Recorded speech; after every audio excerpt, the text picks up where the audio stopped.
2023년 마지막 주일이고 또 마지막 날입니다.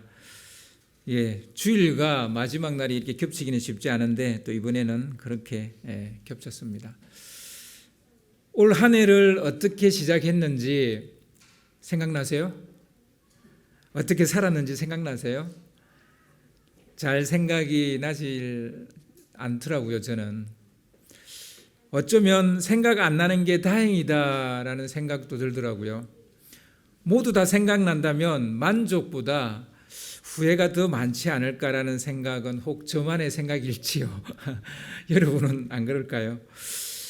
그래도 다행인 것은 이제 우리 동영상 송구 영신예배 때 볼 동영상을 만들면서 사진을 쭉 봤는데 감격스럽고 감사했던 일들이 유난히 많았던 한 해였다, 이런 생각을 했습니다.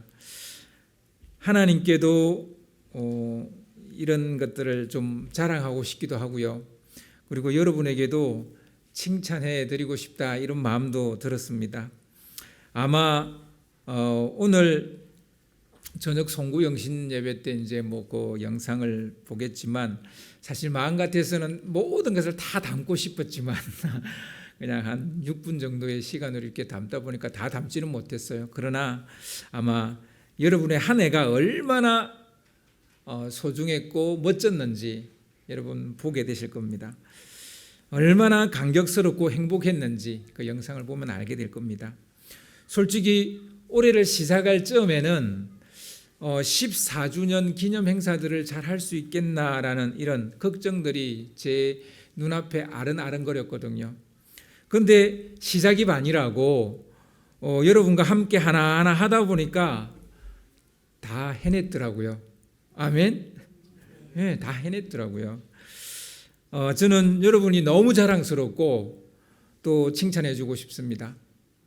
수고했고 또 옆에 또 제 옆에 이렇게 또 여러분도 또 여러분 서로가 옆에 있어줘서 너무 고맙고 또 함께 걸어줘서 외롭지 않았고 그랬던 한 해였던 것 같습니다.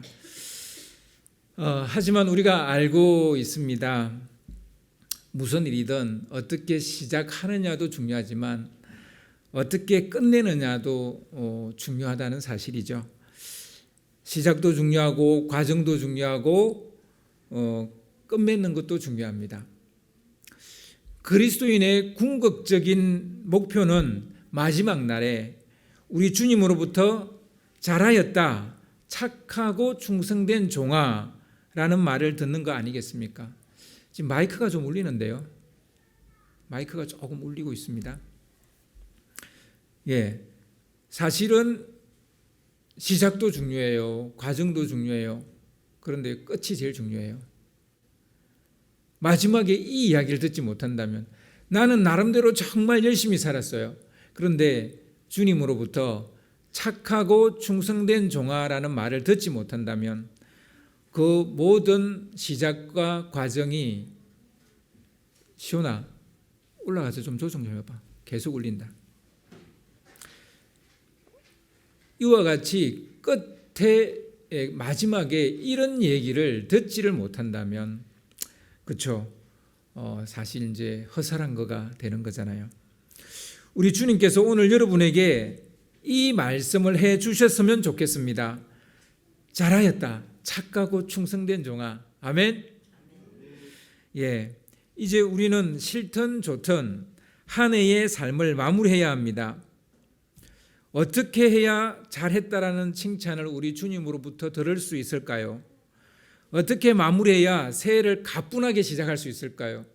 올해를 잘 마무리해야 새해를 또 가뿐하게 시작할 수 있잖아요. 어떻게 마무리해야 새해를 향해 거침없이 질주할 수 있을까요? 여러분 혹시 이 타이어를 묶고 뛰어보신 적 있으세요? 내 뒤에 나를 끄는 뭔가가 있다면 잘 뛸 수 없어요. 그래서 뒤를 깨끗하게 정리해야 빨리 뛸 수 있어요. 질주할 수 있어요. 그래서 올 한 해를 깔끔하게 정리해야 새해를 정말 열나게 뛸 수 있는 겁니다. 어떻게 마무리해야 새해에 대한 기대가 만발하고 희망이 벅차오를 수 있을까요? 저는 오늘 설교와 함께 이후 5편의 설교를 통해 이 물음에 대한 답을 여러분과 찾아보려 합니다. 모쪼록 이 말씀들이 새해를 맞이하는 여러분에게 지렛대가 되었으면 좋겠습니다. 지렛대는 작은 힘으로 무거운 것을 들 수 있는 거잖아요.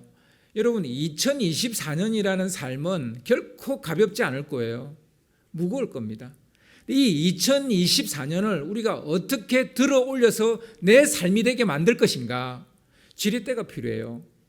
그 지렛대는 저는 야곱에서 이번에는 좀 찾으려고 합니다. 야곱의 인생을 조망하면서 우리 인생의 무게를 거뜬히 들어 올릴 수 있는 지렛대를 찾게 되기를 소망합니다. 아멘.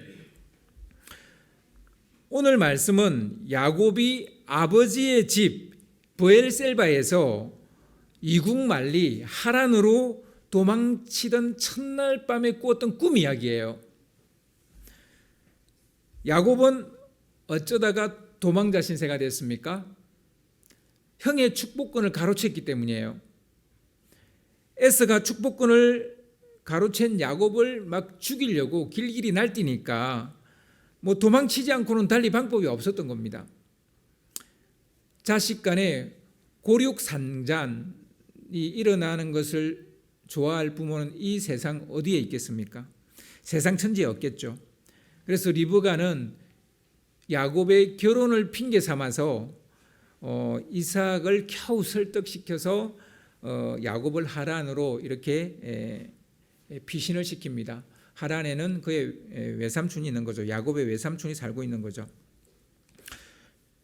도망자 신세가 된 그 야곱의 첫날 밤, 그 첫 노숙, 그 노숙은 야곱에게 어떤 마음이었을까요? 어떤 느낌이었을까요? 어떤 기분이었을까요? 혹 형이 추격해와서 자기를 죽이지는 않을까라는 그런 두려움, 그런 두려움들이 그 첫날 밤에 아주 강했을 겁니다.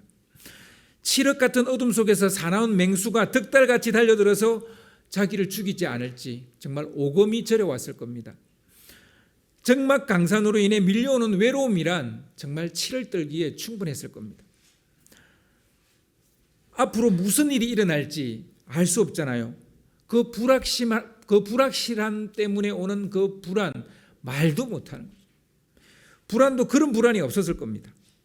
두려움과 불안, 염려와 걱정, 쓰나미처럼 야곱을 덮치는 그날 밤에, 정말 잠이 오지 않을 것 같은 그날 밤에 얼마나 그 하루가 피곤했던지, 그 심신의 피곤에 지쳐서 깜빡 잠이 들었어요. 근데 그날 밤에 꿈을 꾼 겁니다. 근데 꿈에 보인 것은 사닥다리였어요. 땅 위에 사닥다리가 쫙 이렇게 서 있는데 그 꼭대기가 하늘에 닿아 있는 거예요. 근데 그 위에 하나님의 사자들이 그 사다리 위에 오르락 내리락 하는 거예요. 근데 또 자세히 보니까 그 사다리 꼭대기에 하나님이 서 계신 겁니다. 그러니까 하나님을 알아보는 순간 하나님이 야곱에게 말씀을 하시는 거예요. 하나님이네 하는 순간 하나님이 바로 말씀하시는 거예요. 그래서 오늘 본문 13절을 보니까 나는 여호와니 너의 조부 아브라함의 하나님이요 이삭의 하나님이라. 이 말씀이 야곱에게 얼마나 따뜻한 위로와 격려가 되었을지 여러분 어떻게 짐작이나 되세요? 제가 그 당시에 야곱의 형편이었다면 정말 위로가 되고 격려가 됐을 것 같아요. 할아버지와 아버지로부터 귀에 못이 박히도록 들었던 얘기가 뭐냐면 하나님이었어요. 하나님 잘 믿어야 된다. 제사 드릴 때 꼭 이 자리에 나와야 된다. 정말 자기 할 일도 많고 가고 싶은 데도 많은데 늘 할아버지, 아버지 하는 얘기가 우리는 하나님을 믿어야 된다. 이 얘기였어요. 근데 그 말로만 들었지 자기가 하나님을 만난 적이 없는 거예요. 근데 그 하나님이 직접 나타나서 말씀하시는 거예요. 한마디로 쩐다 쩔어. 정말 소름 돋는 거예요. 야, 말로만 듣던 그 하나님이 직접 자기 귀에 말씀을 하시니까. 하나님은 야곱에게 딱 간략하게 자기 소개부터 먼저 하십니다. 나는 여호와다. 첫 마디가 이거예요. 나는 여호와다. 하나님은 스스로 야훼 하나님이라고 말씀하시는 거예요. 그리고는 할아버지 아브라함의 하나님이고 너의 아버지 이삭의 하나님이다. 딱 그 말을 하시는 거예요. 여러분은 하나님의 자기소개서에서 무엇을 보았습니까? 하나님은 야곱에게 야 이놈아, 내가 너 할아버지의 하나님이고 너 아버지의 하나님이다. 그런데 무슨 한숨이 그렇게 기냐? 하늘이 무너지겠다 이놈아. 너는 믿음의 3대라는 사실을 기억해라. 그랬을 거예요. 그런 느낌으로 저는 이 말씀이 읽혔어요. 너는 믿음의 3대라는 거예요. 야곱에게 너는 믿음의 3대다. 이걸 상기시켜주는 말씀이 아닐까요? 겉으로 보기에는 자기소개서인데 사실은 너가 어떤 놈인지 네가 알고 있냐? 이 얘기예요. 너는 아브라함의 하나님을 믿는 사람이고 이삭의 하나님을 믿는 사람이다. 믿음의 3대라는 거예요. 대를 이은 신앙은 신앙의 축적이라 할 수 있습니다. 축적, 쌓이는 거죠. 출애굽기 34장 7절을 보면 이런 말씀이 나옵니다. 좀 띄워주시기 바랍니다. 출애굽기 34장 7절을 보면요, 인자를 1000대까지 베풀며 악과 과실과 죄를 용서하리라. 그러나 벌을 면제하지는 아니하고 아버지의 악행을 자손 3대까지 보응하리라. 예, 하나님의 그 인자를 1000대까지 베풀겠다는 거예요. 하지만 아버지가 악행을 저지르면 그 자녀 3, 4대까지 보응하겠다, 이런 말씀이에요. 하나님의 사랑은 한결같아서 하나님의 사랑을 입은 자는 주의 인자를 1000대까지 받을 것이라 하십니다. 하지만 부모가 죄를 지으면 벌을 내리시는데 3, 4대까지 보응하신다는 거예요. 부모가 믿음의 사람인가, 하나님의 사랑을 입은 사람인가, 하나님 말씀대로 사는 사람인가가 얼마나 중요한지 알 수 있는 그런 말씀이에요. 솔직히 여태껏 야곱은 복을 받을 만한 그런 믿음을 가지지도 않았고 그런 삶을 살지도 않았어요. 사실 가만 보면 약간 좀 밉상이에요. 이게 이뻐하고 싶어도 별로 이뻐해주고 싶은 부분이 별로 없는 그런 사람이 지금까지의 야곱이에요. 그럼에도 불구하고 하나님께서 야곱의 인생 가운데서 일하시는 거예요. 야곱이 뭘 했어가 아니에요.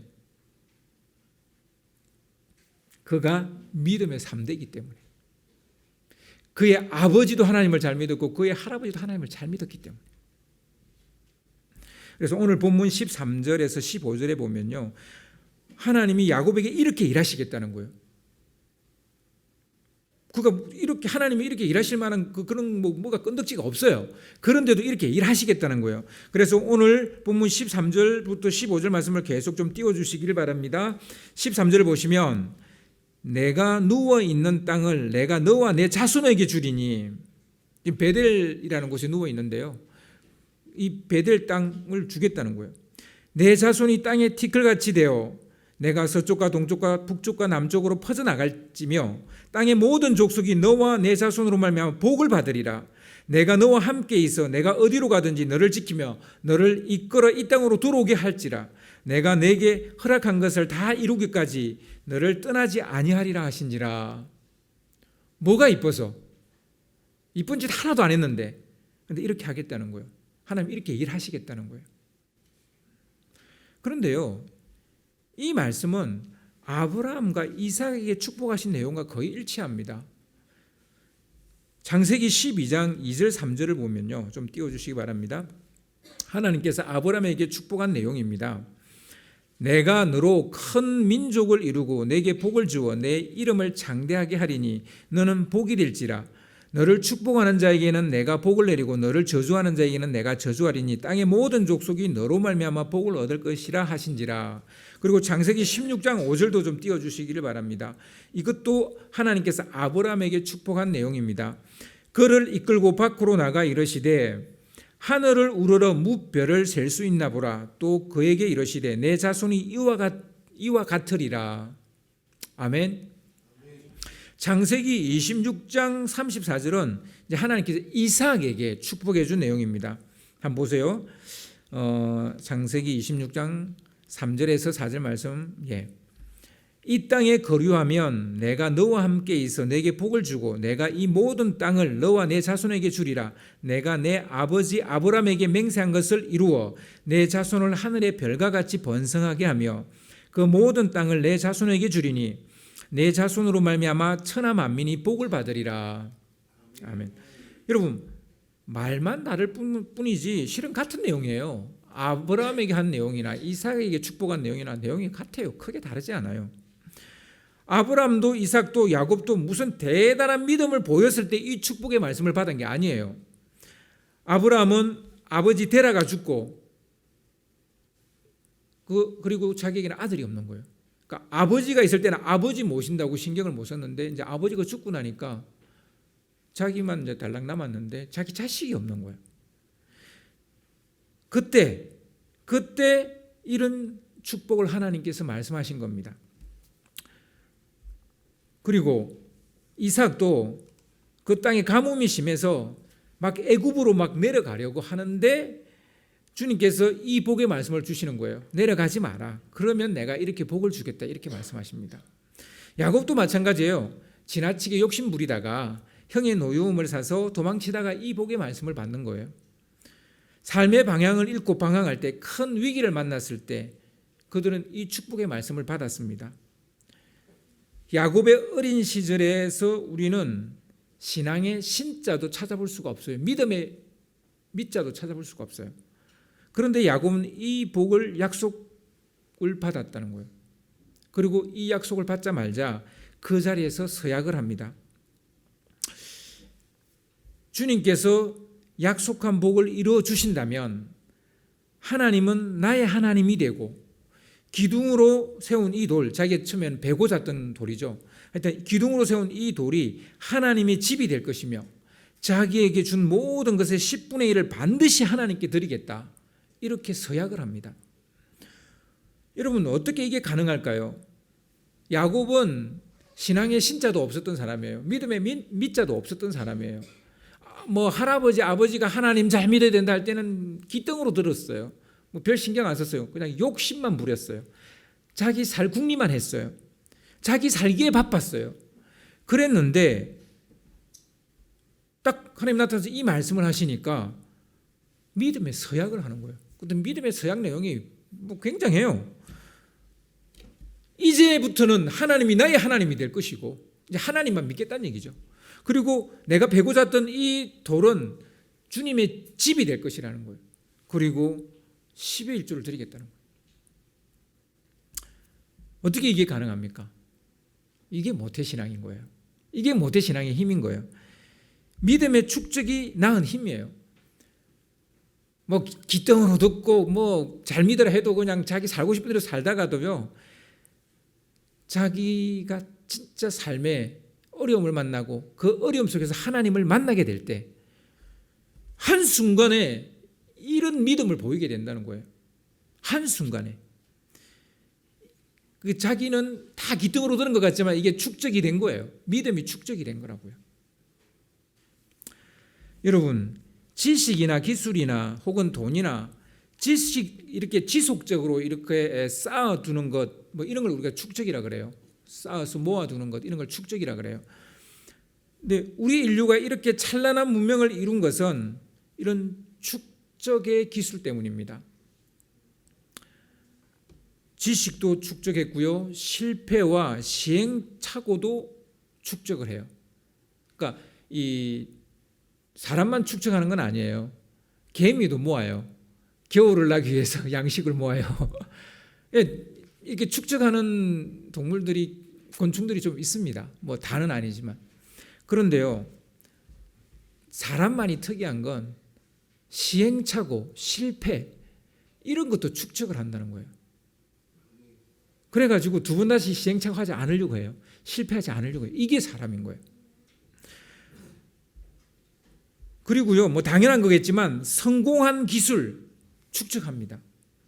모든 것을 기록했고요, 자료화합니다. 자료화한 것을 수치로 나타낸 것을 우리는 통계학이라고 말하고요, 동양에서는 이걸 주역이라고 말합니다. 이걸 우리 시대는 빅데이터라고 말하고 있습니다. 빅데이터 안에 답이 있는 거죠. 축적 안에 답이 있어요. 다 귀등으로 듣고 안 듣는 것 같고 뺀질뺀질거리고 말 안 듣고 지 맘대로 살고 하는 것 같아도 뒤에서 부모의 신앙 생활을 보는 거예요. 그리고 어느 날 하나님을 만나면 이런 서약을 하게 돼요. 이런 고백을 하게 되는 거예요. 여러분, 농경 생활이 혁명인 이유가 뭡니까? 우리 뭐 역사를 배우다 보면 이제 뭐 농경 생활이 한 지금으로부터 한 4,000년, 5,000년 전에 시작됐다 이런 얘기를 하잖아요. 농경 생활이 왜 인류 역사상 혁명입니까? 축적 때문이에요. 잉여 생산물이 생기니까 이거를 저장하게 되는 거예요. 축적을 하게 되는 거예요. 농경 생활 이전에는 창고라는 개념 자체가 없습니다. 그런데 농경 생활을 하면서부터 창고라는 개념이 생기고 창고를 짓게 돼요. 그러니까 쌓아두게 되는 거예요. 그러니까 창고가 있으니 더 이상 돌아다닐 필요가 없는 겁니다.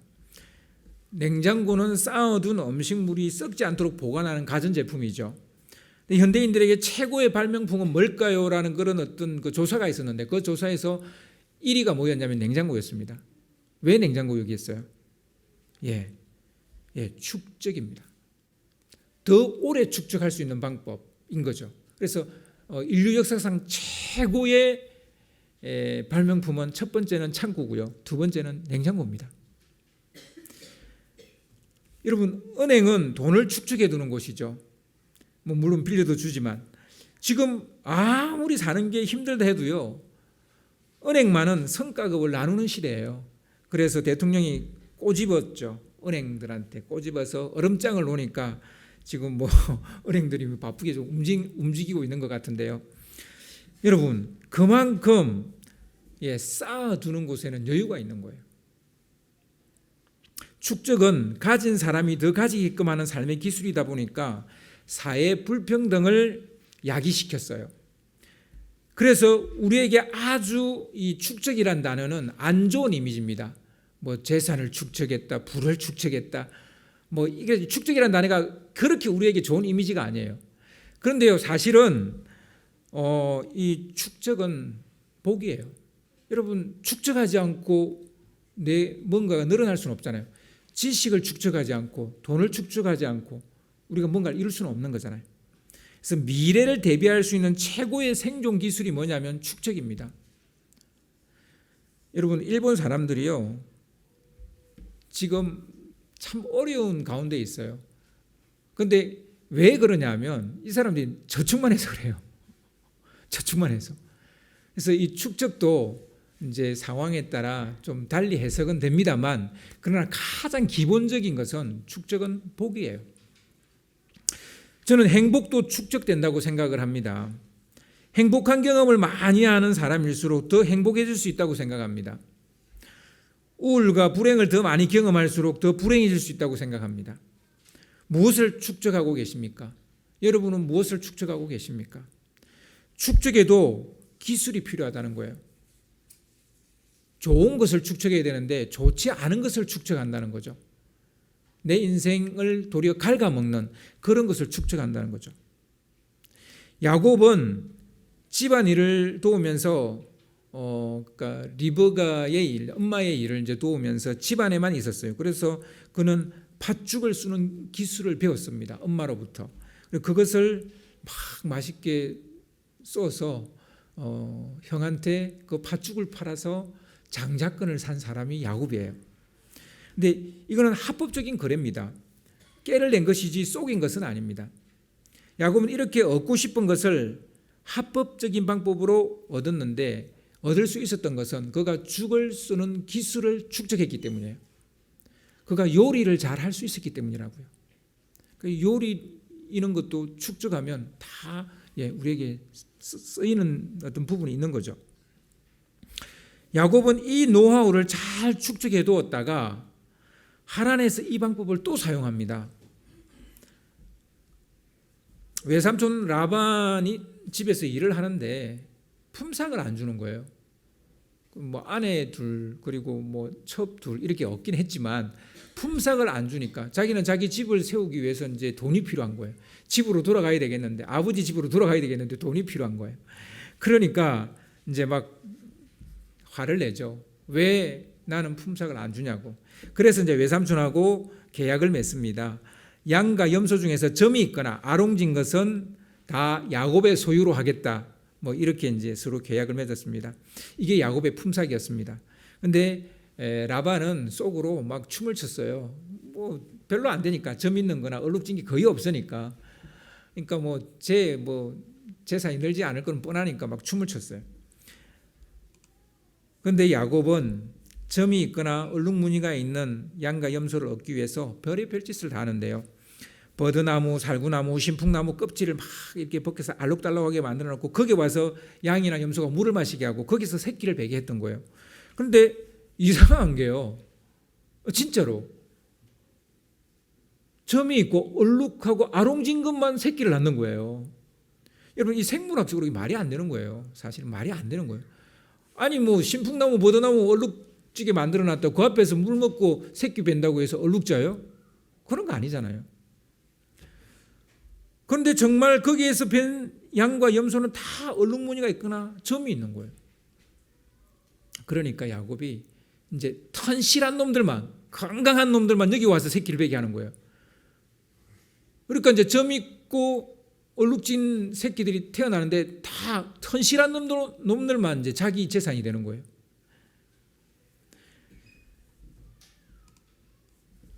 참 신기하죠. 사실 생물학적으로는 이게 말이 안 돼요. 과학적으로는 말이 안 되는 얘기예요. 그런데 이런 일이 벌어진 거예요. 이건요, 주가 일하셨기 때문이에요. 야곱 자체가 믿음의 축적입니다. 조상 잘 만난 덕이에요. 일이 잘 안 되면 우리는 조상 탓하고 일이 잘 되면 자기 때문이라는 그런 속담이 있잖아요. 근데 이 말 바꾸셔야 돼요. 잘 되면 다 조상 탓이고요. 안 되면 내 탓이에요. 이거 바꾸셔야 돼요. 잘 되면 조상 탓이에요. 안 되면 내 탓이에요. 별로 한 것도 없지만 하나님께서 아브라함과 이삭의 믿음을 보시고 야곱에게 축복을 해주신 겁니다. 그러니까 믿음의 부모를 잘 만난 것은 복에 복을 더하는 것이 됐다는 거예요. 그러니까 아브라함의 복, 이삭의 복, 그리고 자기가 또 받아야 될 복, 이게 복에 복을 더한 거예요. 신앙의 대를 잇는 것을 신앙의 축적이라고 저는 생각을 합니다. 이런 신앙의 축적은 곧 축복의 축적이 된다는 사실이에요. 집안이 대를 이어서 하는 그런 식당들이 있잖아요. 제가 얼마 전에 TV를 봤는데요. 30대 젊은 사장이 아구찜에다가 그의 막창 대창을 올려서 만드는 요리로 대박이 났다는 뭐 그런 내용이었어요. 그런 사연을 이제 이렇게 TV로 보여주는데 어떻게 이렇게 대박을 치게 됐냐라는 건데 알고 보니까 그 엄마가 강릉에서 아구찜 식당을 평생 하셨더라고요. 그러니까 엄마로부터 이 아구찜의 레시피 이 노하우를 이미 받았고 거기에다 자기 아이디어 대창이나 곱창을 거기에 딱 올리는 이걸 이제 자기가 새로운 이제 이렇게 올려서 새로운 메뉴를 만든 거예요. 자기 아이디어를 올려서 이것이 대박이 난 거예요. 바로 이것이 저는 축적의 복이라고 생각합니다. 지식이든 기술이든 물질이든 노하우든 간에 축적이 되면 큰 힘을 발휘한다는 겁니다. 다윗은요, 예배 처소로 그 처소가 있어야 되겠다 해서 다윗 성 안에 예배를 위한 장막을 치게 됩니다. 이걸 우리는 다윗의 장막이라고 그러거든요. 그런데 이 장막을 쳐서 해보니까 이게 한계가 있는 거예요. 인구는 많고 사람은 많고 막 조그만 이 장막에서 하려니까 이게 너무 어려운 거예요. 그래서 그가 궁리하다가 자기는 이런 좋은 궁정에 살고 있는데 하나님은 이런 장막에 있으니까 그래서 자기 성전을 짓겠다 이렇게 이제 결심을 합니다. 그런데 하나님 허락을 하지 않는 거예요. 다윗 손에 피가 너무 많이 묻었기 때문에 다윗은 뭐 영토를 확장하는 왕이었기 때문에 전쟁을 너무 많이 했잖아요. 그렇게 피가 많이 묻었기 때문에 안 된다는 거예요. 너 손으로 성전을 지으면 안 된다는 거예요. 그래서 다윗은 이제 어떻게 할까 고민을 하는데 하나님이 너 대신 너의 아들이 성전을 짓게 될 거다 이런 말씀을 주시니까 그때부터 다윗은 이제 막 성전 짓는데 필요한 모든 것들을 모으기 시작하는 거예요. 그래서 이제 솔로몬이 성전을 짓게 되는데 솔로몬은 아버지의 노하우와 모아둔 모든 재료를 가지고 멋진 성전을 건축하게 됩니다. 그때 이 성전을 건축하고 난 이후에 이제 솔로몬이 복을 받게 되는데 물론 그가 기도해서 복을 받아요. 기도했을 때 이 백성을 잘 다스릴 수 있는 지혜를 달라고 했죠. 근데 지혜에다가 부와 명성까지 하나님이 주십니다.